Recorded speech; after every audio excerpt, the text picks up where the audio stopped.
The text arrived at 9:47 a.m. on a Tuesday, 3 weeks before Christmas.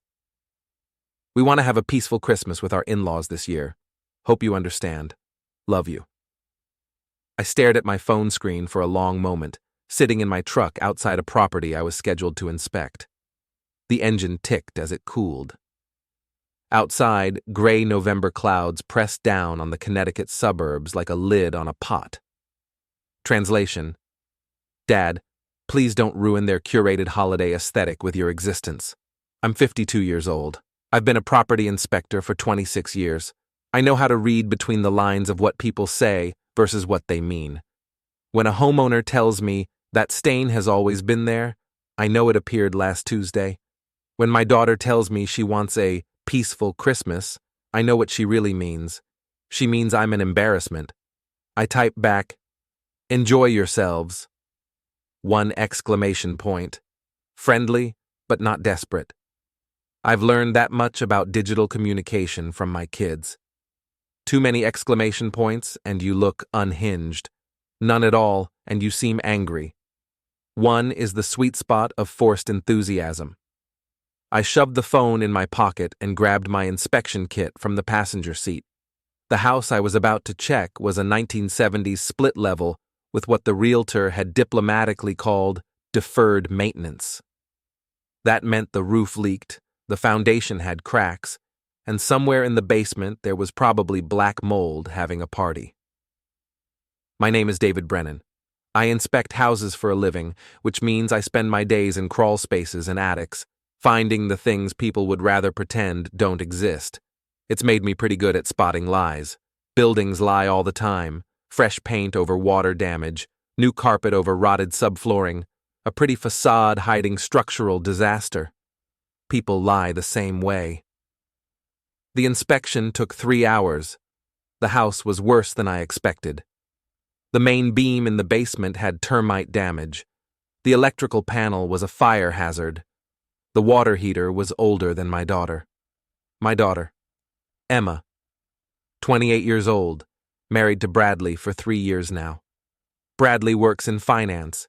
He wears ties that cost more than my weekly grocery bill and speaks in that particular dialect of corporate smugness that makes my teeth ache. Emma teaches elementary school, or she did until Bradley's salary made it unnecessary. They live in a renovated colonial in Westport. 4 bedrooms, 3.5 baths, a kitchen that looks like it belongs in a magazine. Every time I visit, I feel like I should take my shoes off at the door even though they never ask me to. I finished my report in the truck, eating a sandwich I'd packed that morning, turkey and Swiss on wheat bread. My wife Rachel had made it for me before she left for her shift at the hospital. She's a nurse. We've been married 30 years. We're not rich, but we're not broke either. We saved. We planned. We lived below our means. Last month we bought a villa. Not a mansion, not some sprawling estate. A villa. A small one, really. 3 bedrooms, 2 baths, built in the 1920s and renovated by someone who actually knew what they were doing. It's 40 minutes outside Hartford near a lake, with enough land that you can't see your neighbors. We'd been saving for 15 years for something like this. A place to retire to. A place to host holidays. Rachel had been so excited when we closed on it. She'd spent weeks planning how to decorate it, where to put furniture, what color to paint the guest rooms. We can finally have everyone over for Christmas, she'd said. A real family Christmas. The kids, the grandkids, everyone. The grandkids. Emma had 2 boys, ages 4 and 6. My son Tyler had a 3-year-old daughter. I saw them maybe twice a year if I was lucky. They lived close enough to visit more often, but somehow there was always a reason why it didn't work out. Too busy, too tired, too much going on, too embarrassing to bring Grandpa around, apparently. I sent my inspection report to the realtor and started the truck. My phone buzzed. A text from Tyler. "Hey Dad, about Christmas. We're actually going to do it with Jen's family this year. Her parents really want us there." Jen was Tyler's girlfriend, not wife. They'd been together for 5 years, but marriage wasn't necessary for them. Jen's parents owned a house in the Hamptons. They had money, Real money, the kind that came from hedge funds and vacation properties. I typed back, "No problem. Have a great time." The drive home took 45 minutes. I spent most of it thinking about that text from Emma. We want to have a peaceful Christmas. Peaceful. As if my presence created chaos. I'd never been a loud person, never been dramatic. I showed up, I did my job, I went home. At family gatherings, I mostly listened. I told a few jokes, usually terrible dad jokes that made my kids groan. I didn't drink too much. I didn't argue politics. I didn't monopolize conversations. But somehow, according to my children, I was the problem.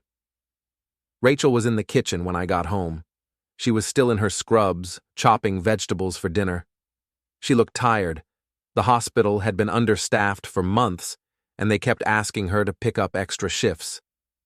"How was the inspection?" she asked. "Termites, electrical hazards, and a water heater from the Carter administration," I said. "The usual." She smiled. "Sounds exciting." "Riveting." I set my bag down and washed my hands at the sink. Emma texted, "They're not coming for Christmas." Rachel's knife stopped moving. "What?" "They want a peaceful Christmas with Bradley's family." I dried my hands on a dish towel. "Tyler, too. He's going to Jen's parents' place in the Hamptons. But we just bought the villa." Rachel's voice was quiet. "We were going to—" "I know. David, we spent weeks planning. I bought new sheets for the guest rooms. I ordered a tree. I know," I said again. She set the knife down. Her eyes were wet. "They didn't even ask. They just announced it." I pulled her into a hug. She pressed her face against my shoulder. We stood there in the kitchen while the vegetables went uncut and the evening light faded through the windows. "I'm sorry," I said. "It's not your fault." But it felt like it was. The next few days blurred together. Work, home, work, home. I inspected a condo with foundation issues. I inspected a ranch house with a roof that needed replacing. I inspected a Victorian with knob and tube wiring that should have been updated in 1975. Rachel suggested we invite friends to the villa for Christmas instead. Her sister, maybe. Some people from the hospital. I agreed because it seemed easier than admitting how much it hurt. On Saturday, I stopped by the hardware store to pick up some supplies for repairs at the villa. The cashier was Dave Morton, a guy I'd gone to high school with. His son had married Emma's best friend from college. Small towns are like that.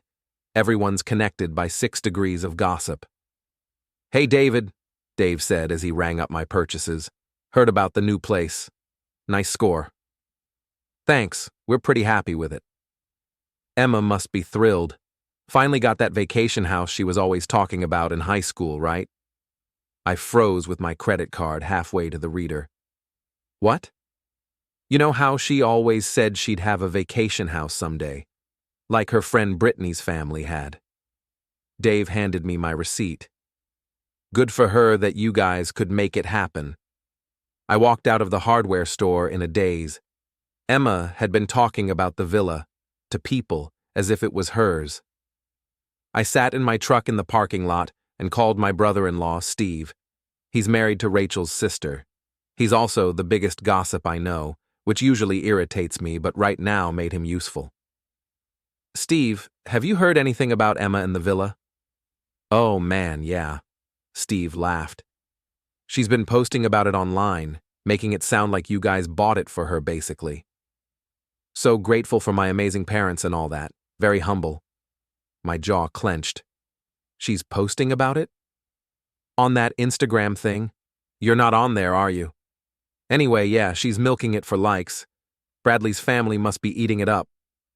I thanked Steve and hung up. Then I sat there for a long time, watching shoppers come and go, feeling something cold and hard settle in my chest. My daughter was using our villa for social media clout, pretending we'd bought it for her while simultaneously excluding us from Christmas. I started the truck and drove to the villa instead of home.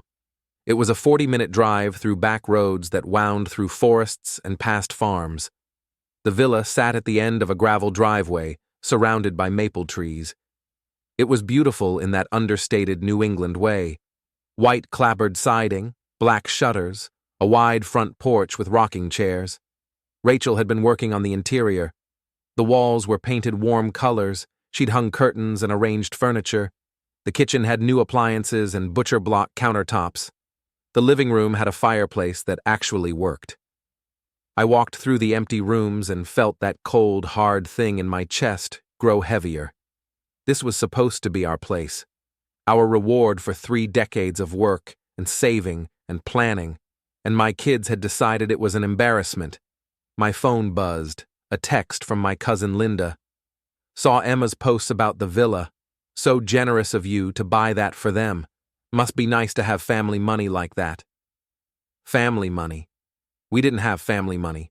We had my salary and Rachel's salary, carefully saved over 30 years while we drove old cars and skipped vacations and packed lunches instead of eating out. I called Linda. "What posts are you talking about?" I asked. "On Instagram. Emma put up a whole thing about how grateful she is that you bought this beautiful vacation house for the family. She made it sound very generous." "Linda, we bought that house for us, for retirement. We didn't buy it for Emma." There was a pause. "Oh, well, that's not how she's telling it." "How is she telling it?" "Like you guys are loaded and wanted to give the family a special place. And honestly, David, some of us were wondering how you afforded it. No offense, but property inspectors don't usually buy villas." "We saved," I said, through clenched teeth. "For 15 years. "Right. Sure. I just meant..." Emma made it sound different. After I hung up, I stood on the porch and looked at the lake in the distance. The water was gray under the November sky. Trees stood bare against the horizon. Emma was lying about us. To everyone, making it sound like we had money we didn't have, making it sound like we'd bought the villa for her. Why? The answer came to me slowly, like a photograph developing in a dark room. Because Bradley's family had money, real money, and Emma wanted to fit in. She wanted to look like she came from the same world they did, so she was inventing a version of her family that didn't embarrass her. A version where her father wasn't a property inspector in work boots, and her mother wasn't a nurse in scrubs. A version where we were benefactors instead of blue-collar workers. I drove home as the sun set. Rachel was already in bed when I arrived. I stood in the doorway of our bedroom and watched her sleep. She looked exhausted. The hospital was grinding her down, and she kept going because we needed the insurance and the income. So we could save, so we could build something. And our kids thought we were an embarrassment. I went downstairs and opened my laptop. I'm not good with social media, but I managed to find Emma's Instagram account.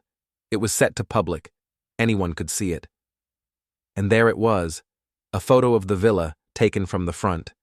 The caption read, "So incredibly grateful for my parents and their generosity. This beautiful place will be where we make memories for generations. Family is everything." The post had 247 likes and 43 comments. Most of them were from people I didn't know. Emma's friends, Bradley's family. "Your parents are amazing." What a blessing. "So jealous. Can we visit?" One comment was from Bradley's mother. "Lovely property. We'll have to coordinate holidays now that you have this beautiful space available." I scrolled through Emma's other posts. There were photos of her boys, photos of her and Bradley at restaurants, at galas, at fundraisers, photos designed to project a specific image, successful, elegant, connected. And then I found an older post from 2 months ago, before we bought the villa. The caption read, "Sometimes you outgrow where you came from. That's okay. It's called evolution." The post showed Emma and Bradley at some charity event, dressed in formal wear, holding champagne glasses. They looked like they belonged in a Ralph Lauren ad. I closed the laptop. Then I opened it again and sent a message to Steve. "I need to know what Emma and Tyler have been saying about us. Everything." Steve called me back 10 minutes later. "Oh man, David, you sure you want to know?" Tell me. Okay, so Bradley's family is kind of intense, old money. They care about appearances, and apparently Emma's been trying really hard to fit in with them. She's been telling people you guys loaned her money over the years, that you were always financially irresponsible and she had to bail you out. That's not true. We've never borrowed money from her, ever. I know that, but she's telling people you did. She's making it sound like she and Bradley are the responsible ones and you and Rachel are the screw-ups. My hand tightened on the phone. What else?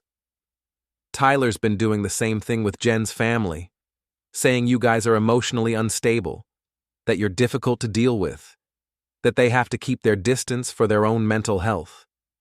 Emotionally unstable. Yeah. Look, David, I don't know what's going on with your kids, but they're telling stories about you that aren't true, and people are believing them because they don't know any better. After Steve hung up, I sat in the dark living room of our modest house and thought about my children. Emma, who I'd driven to soccer practice twice a week for 10 years. Tyler, who I'd taught to ride a bike and to change a tire and to be honest and kind. They were telling lies about us to make themselves look better, and then excluding us from Christmas so we wouldn't accidentally expose those lies. I should have been angry, but mostly I just felt tired. As the story unfolds, hit the hype button, like, subscribe, and write in the comments. Would you forgive them or walk away? Monday morning I had an inspection scheduled in Fairfield, a colonial with possible mold issues. I drove there on autopilot, my mind still circling around Steve's revelations from the weekend. The house belonged to a couple in their 30s who were selling to upgrade to something bigger. They had a toddler who kept trying to follow me into the basement. Sorry, the mother said, scooping up the kid. He's fascinated by strangers. No problem, I said. I've got 2 of my own. Well, they're adults now. How nice. Are they close by? Close enough. The basement did have mold, black mold, growing behind the water heater in a pattern that suggested a slow leak for at least 2 years. I documented it with photos and notes. The couple would need professional remediation before they could sell. When I came upstairs, the mother was on the phone in the kitchen. I heard her say, "No, we can't do Christmas Eve. His parents want us there, and you know how they get." She saw me and lowered her voice. I finished my inspection and drove away thinking about obligation, about how people rearrange their lives around other people's expectations, about how that mother would probably spend Christmas Eve with in-laws she didn't particularly like because it was easier than arguing. My phone rang. Rachel. "Hey," I said. "What's up?" "I'm on break. Listen, I talked to Emma this morning." My hands tightened on the steering wheel. "And?" "I asked her about Christmas, about why they weren't coming. She said..." Rachel's voice wavered. "She said Bradley's parents had specifically requested they spend it with them, that it was important for the boys to have a relationship with their other grandparents. As if they don't see them all the time anyway." That's what I said. And she got defensive. She said we had to understand that Bradley's family has certain expectations, that she's trying to maintain a good relationship with them, by sacrificing her relationship with us. "David," she said something else. She said maybe we could all do something together in January. At the villa. She kept calling it the vacation house like it wasn't ours. I pulled into a gas station parking lot and put the truck in park. "Rachel, Emma's been telling people we bought that place for her." Silence on the other end. "She's posting about it online," I continued, "making it sound like we're loaded and bought her a vacation home. And she's telling Bradley's family that we're financially irresponsible and that she's had to help us out over the years." "What? David, that's not..." "I know it's not true, but that's what she's saying. Tyler, too. He's telling Jen's family we're emotionally unstable." Rachel was quiet for a long moment. Then, "Why would they do that?" "Because they're embarrassed by us. Because we're not rich enough or sophisticated enough or whatever it is Bradley's family and Jen's family think is important. But we raise them better than this." I thought we did. Rachel was crying now. I could hear it in her breathing. I have to go back to work. We'll talk tonight. She hung up. I sat in the gas station parking lot and watched people pump gas, buy lottery tickets, come and go. Normal people living normal lives. I wondered how many of them had children who lied about them. My phone buzzed, a text from an unknown number. Hi, Mr. Brennan. This is Natalie, Bradley's sister. I wanted to reach out because I saw your new property on Emma's Instagram and it's absolutely gorgeous. Bradley mentioned you might be willing to rent it out for events. We're planning a family reunion next summer and it would be perfect. Let me know rates. I stared at the message. Emma had told Bradley's family we might rent out the villa, our retirement home, the place we'd saved 15 years to buy, and they thought we bought it as an investment property. I didn't respond to Natalie. Instead, I drove to the villa. I needed to see it again, to remind myself what it actually was. Our place, not Emma's, not a rental property. Ours. The November afternoon was cold and gray. I sat in the truck for a moment, looking at the house. It really was beautiful. Rachel had done an amazing job with the interior. She had a good eye for color and light. I went inside and walked through the rooms. In the living room, there was a bookshelf Rachel had filled with old family photos. Emma's school pictures, Tyler's baseball photos, pictures of Rachel and me on our wedding day, impossibly young and hopeful, pictures of a family that apparently didn't exist anymore. My phone rang. I almost didn't answer, but it was my neighbor from my regular house, Greg, good guy, kept to himself mostly. David, hey, I think someone's been by your house. What do you mean? I saw Emma's car in your driveway this morning while you and Rachel were at work. She went inside. Just thought you should know. She has a key, I said slowly, for emergencies. Right. Yeah. Probably nothing. Just seemed odd since it was only like 10 minutes. I thanked Greg and hung up. Emma had been to the house, while we were both at work. Why? I got back in my truck and drove home. It took 45 minutes. When I got there, I went through the house room by room, trying to figure out if anything was missing or different. Nothing obvious. Then I went to my home office. It's really just a corner of the basement where I keep my desk and filing cabinets. I do paperwork there, store inspection records, handle our personal finances. One of the filing cabinet drawers wasn't quite closed. I opened it. Our financial documents, tax returns, bank statements, the closing papers for the villa, investment account statements. All of it was still there, but it had been moved. I could tell because I'm meticulous about how I organize files, and these were slightly out of order. Someone had gone through them. Emma, my daughter, had come to our house while we were at work and gone through our private financial documents. I sat down at my desk and tried to think through what this meant. She was checking something, looking for something. But what? My phone buzzed. An email notification. I opened it without thinking. It was from a lawyer's office in Westport. The subject line read, Consultation request, financial guardianship. The email was addressed to Bradley and Emma. It had been sent to me by accident, probably a wrong email address entered somewhere. I read it 3 times. Dear Mr. and Mrs. Bradley Whitmore, thank you for scheduling a consultation regarding establishing financial guardianship for elderly or incapacitated family members. As we discussed on the phone, this process requires documentation of the individual's inability to manage their own affairs. The email went on. Details about legal requirements, court procedures, documentation needed. My hands were shaking. Emma and Bradley had consulted a lawyer about taking control of someone's finances, someone elderly or incapacitated. They thought I was incompetent. No, worse.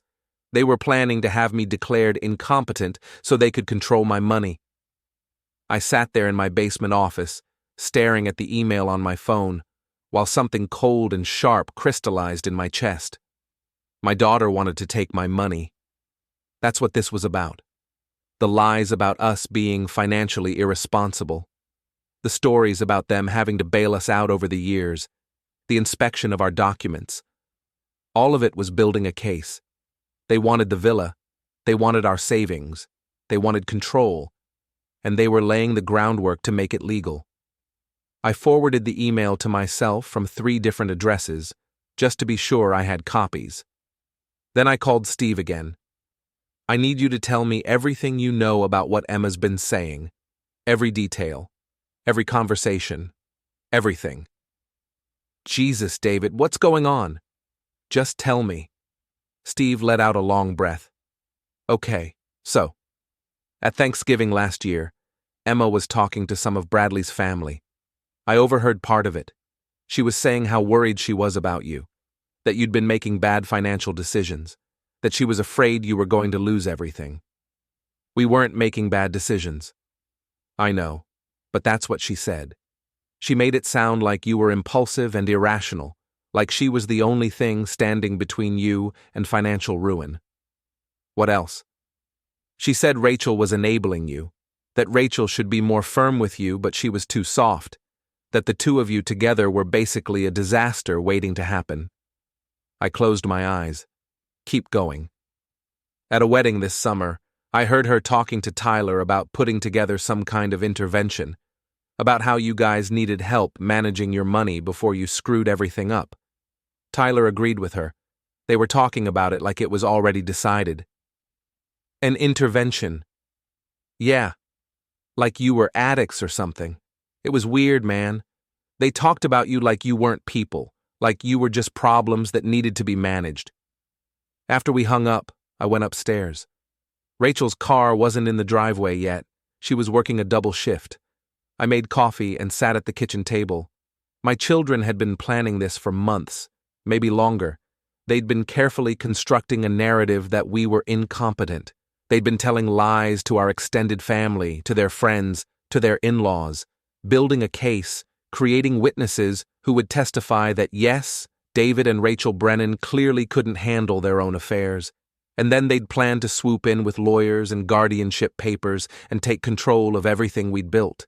The villa, our savings, our retirement accounts, everything. They'd dress it up as concern, as love, as responsible children taking care of their declining parents. But really, it was theft. Legal theft, but theft nonetheless. I sat there drinking coffee as the November darkness fell outside, and I started to plan. If my children wanted to play games with the law, I could play too. I'm a property inspector. I spend my days documenting evidence, taking photos, writing reports that hold up in court. I know how to build a case. I know how to be thorough and methodical and patient. And unlike my children, I wasn't planning to do anything illegal. I was just planning to expose the truth. Over the next few weeks, Tyler made good on his word. He didn't push for contact, didn't demand forgiveness, just quietly started undoing some of the damage he'd helped Emma create. Maria told me Tyler had called several family members and admitted he'd lied, that our finances were fine, that we were fine, that he'd been wrong. Steve told me Tyler had gone to Bradley's parents and told them the truth about the villa, that Emma had lied about us buying it for her.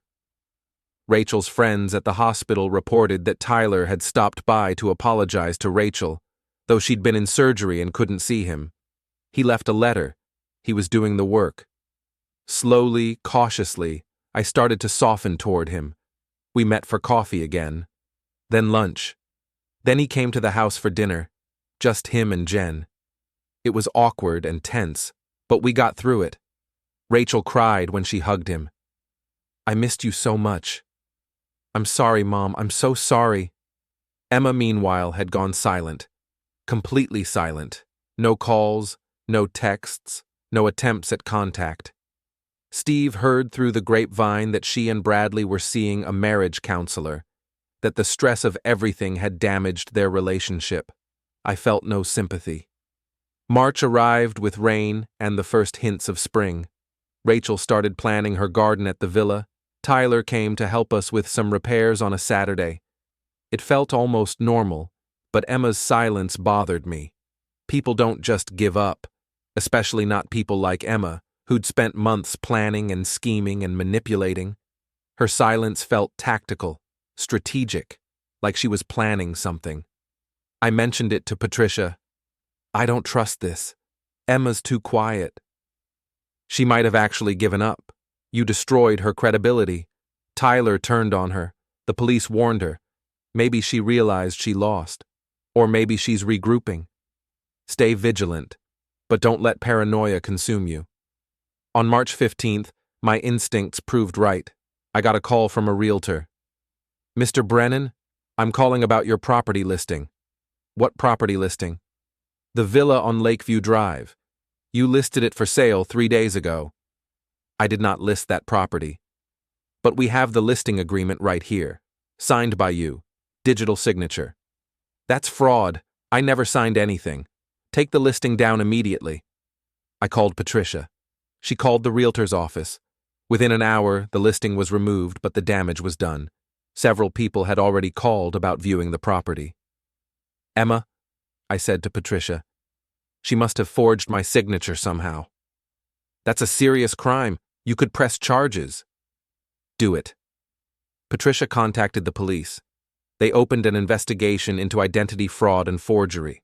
They traced the digital signature back to an IP address registered to a coffee shop in Westport that Emma frequented. Not proof, but close enough. Detective Matthews called me. Mr. Brennan, we're pursuing this, but I have to tell you, your daughter is escalating. This is criminal behavior now. You need to be very careful. I know. I mean it.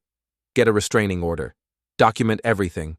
If she contacts you at all, report it immediately. I filed for a restraining order the next day. The hearing was scheduled for April 2nd. Emma would receive notice of it. She'd have to respond. She'd have to face the consequences of her actions in a courtroom. I should have felt vindicated. Instead, I just felt sad. Tyler called when he heard about the restraining order. Dad, I'm so sorry. I can't believe she forged your signature. Neither can I, but here we are. Is there anything I can do? Just stay away from her. Don't let her pull you back in. I won't. I promise. The hearing arrived. Rachel and I sat in the courtroom with Patricia. Emma sat across the aisle with her own lawyer. Bradley wasn't there. Emma looked terrible. Thinner than I remembered. Dark circles under her eyes. Her hair pulled back in a messy ponytail. She looked like someone who hadn't slept in weeks. The judge reviewed the evidence, the forged signature, the police report Emma had filed, the attempted access to our bank accounts, the pattern of harassment and fraud. Emma's lawyer tried to argue that it was all misunderstandings, that Emma was concerned about her parents, that her actions came from a place of love. Patricia systematically destroyed every argument. The judge looked disgusted by the time Patricia finished. Ms. Whitmore, the judge said, your actions go far beyond concern for your parents' welfare. This is a deliberate pattern of fraud, harassment, and manipulation. I'm granting the restraining order. You are not to contact Mr. or Mrs. Brennan in any way. You are not to go near their properties. You are not to attempt to access their financial accounts. Any violation will result in your immediate arrest. Do you understand? Emma nodded, not looking at me. Furthermore, I'm referring this matter to the district attorney's office for potential criminal charges.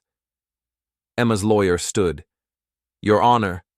Sit down. We're done here. Rachel and I walked out of the courtroom. Emma and her lawyer went the opposite direction. I didn't look back. It's really over, Rachel said. Yes. I thought I'd feel relieved. I just feel empty. I know. We went home. Tyler called to check on us. Maria called. Steve called. Everyone wanted to make sure we were okay. We weren't okay, but we would be. April became May. Spring came in earnest. Rachel planted her garden at the villa. Tomatoes, lettuce, herbs. She spent hours out there with her hands in the dirt, looking more peaceful than she had in months. Tyler came to visit regularly, sometimes with Jen, sometimes alone. He helped with projects around the villa. He asked about our lives. He seemed genuinely interested in rebuilding a relationship. I wanted to forgive him completely. Some days I almost did, but there was still a wall there, a wariness. I'd been betrayed once. I wouldn't let it happen again.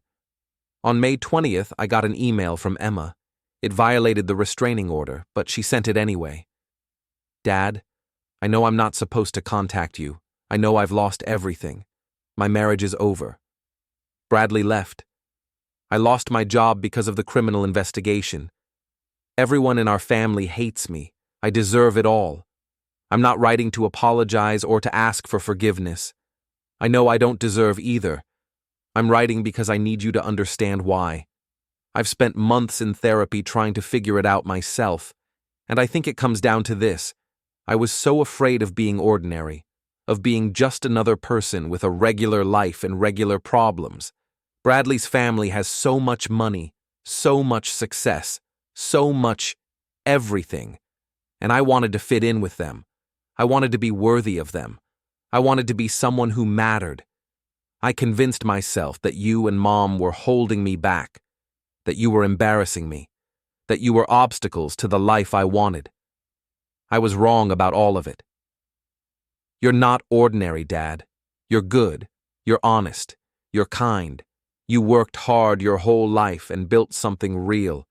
You raised us to be better than this, and I became the opposite of everything you taught me. I don't know if I can fix what I've broken. I don't know if you'll ever speak to me again. I don't know if I even deserve to try, but I wanted you to know that I understand now. I understand what I did, and I'm sorry. Emma. I read the email 3 times. Then I showed it to Rachel. She cried while reading it. She sounds broken. She should be. She destroyed her own life. David? What? You want me to feel sorry for her? After everything she did? I want you to remember she's our daughter. No matter what she did, she's still our daughter. I didn't respond. I couldn't. Part of me wanted to reach out, wanted to forgive, wanted to believe that Emma had finally learned something. But I couldn't forget what she'd done. The months of lies, the manipulation, the attempted theft, the false police report, the forged signature. Those weren't mistakes. Those were choices. And choices had consequences. I forwarded the email to Patricia. She violated the restraining order. You could report her, she'd be arrested. I know. But I don't know. I need to think about it.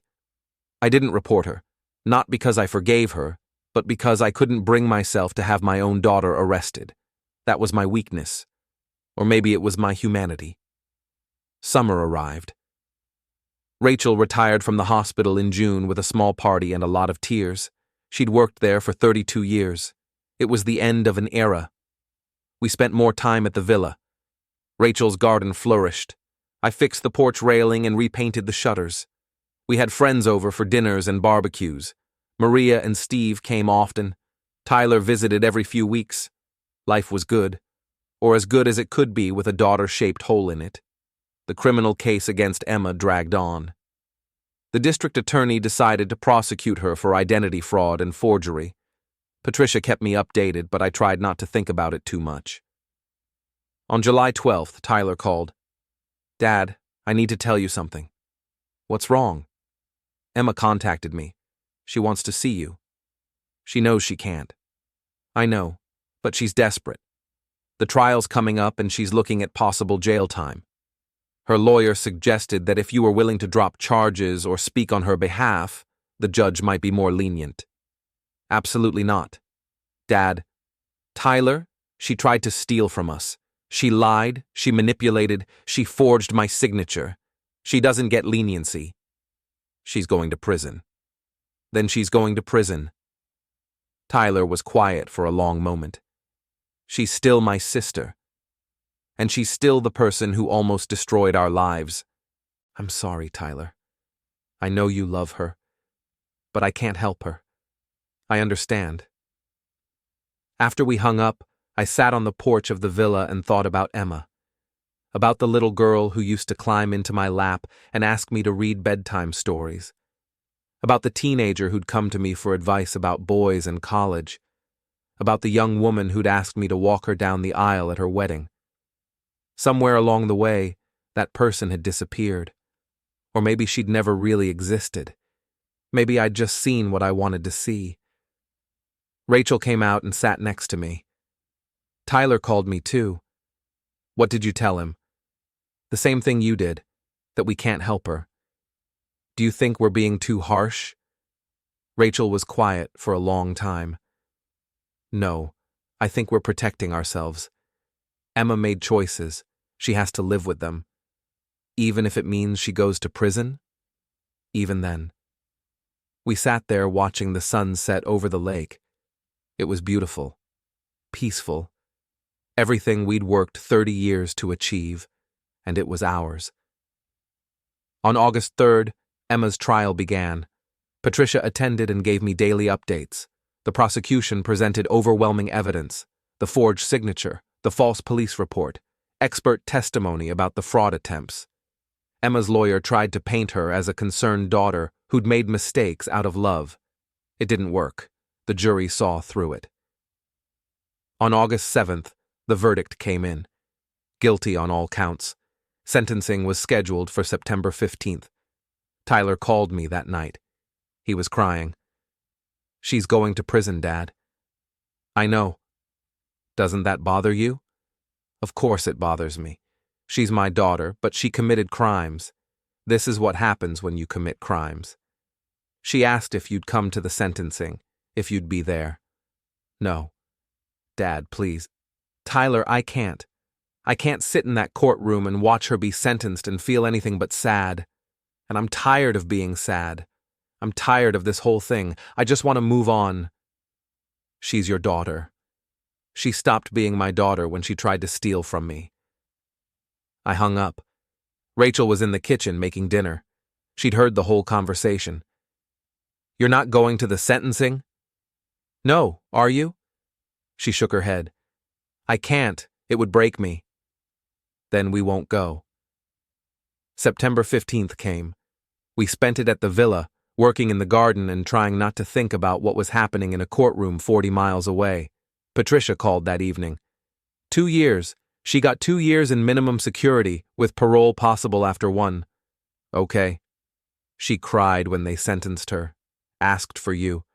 The judge noted that neither parent was present to speak on her behalf. I felt sick. Good. David, are you okay? No, but I will be.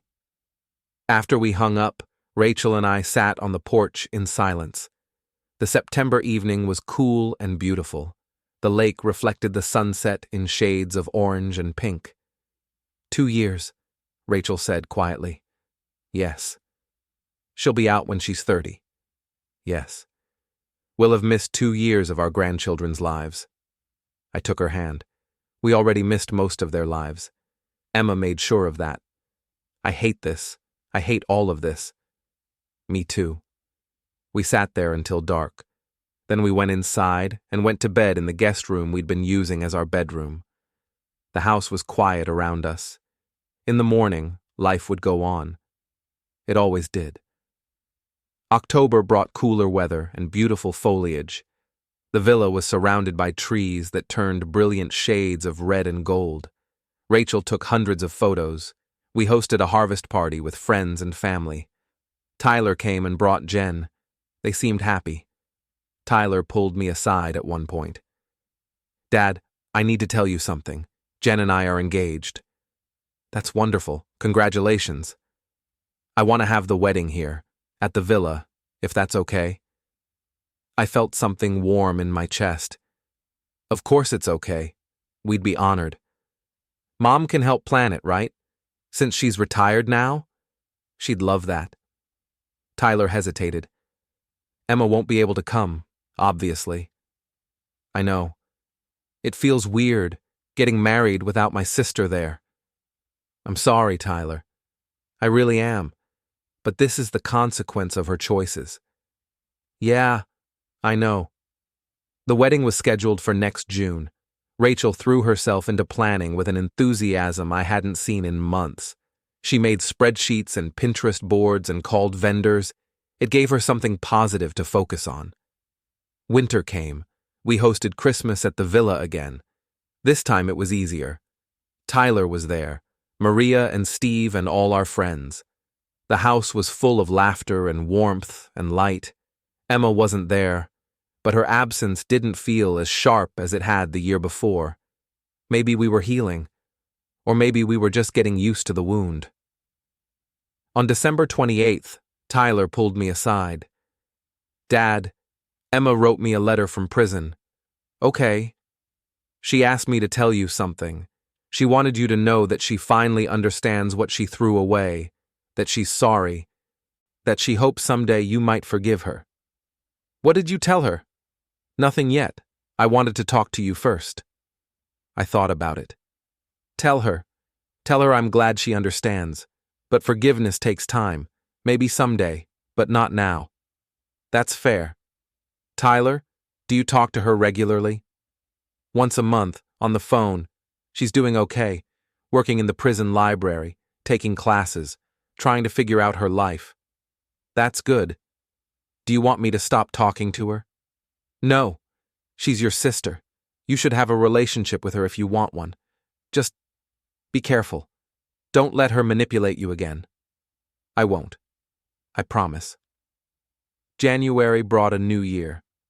Rachel's garden plans got more ambitious. She wanted raised beds and a greenhouse and maybe some chickens. I told her whatever she wanted, we'd make it happen. Tyler's wedding planning continued.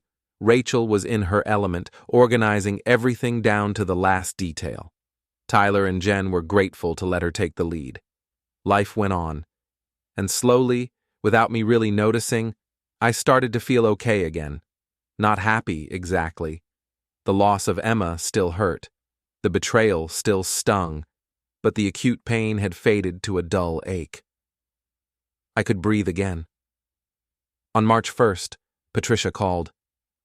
"Emma's up for early parole in May. They're having a hearing." "Do I need to be there?" "No, but they might ask for victim impact statements." "From me?" "From you or Rachel. It's optional." I talked to Rachel about it. We decided not to submit statements. What was there to say that hadn't already been said? In May, Emma was granted parole. She'd served 8 months of her 2-year sentence. Tyler told us she was going to live with a friend while she got back on her feet, that she was looking for work, that she was trying to rebuild her life. "Does she want to see us?" Rachel asked.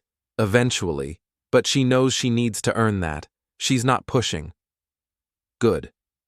Summer arrived. Tyler's wedding was beautiful. The villa looked perfect, decorated with flowers and lights. Rachel had outdone herself.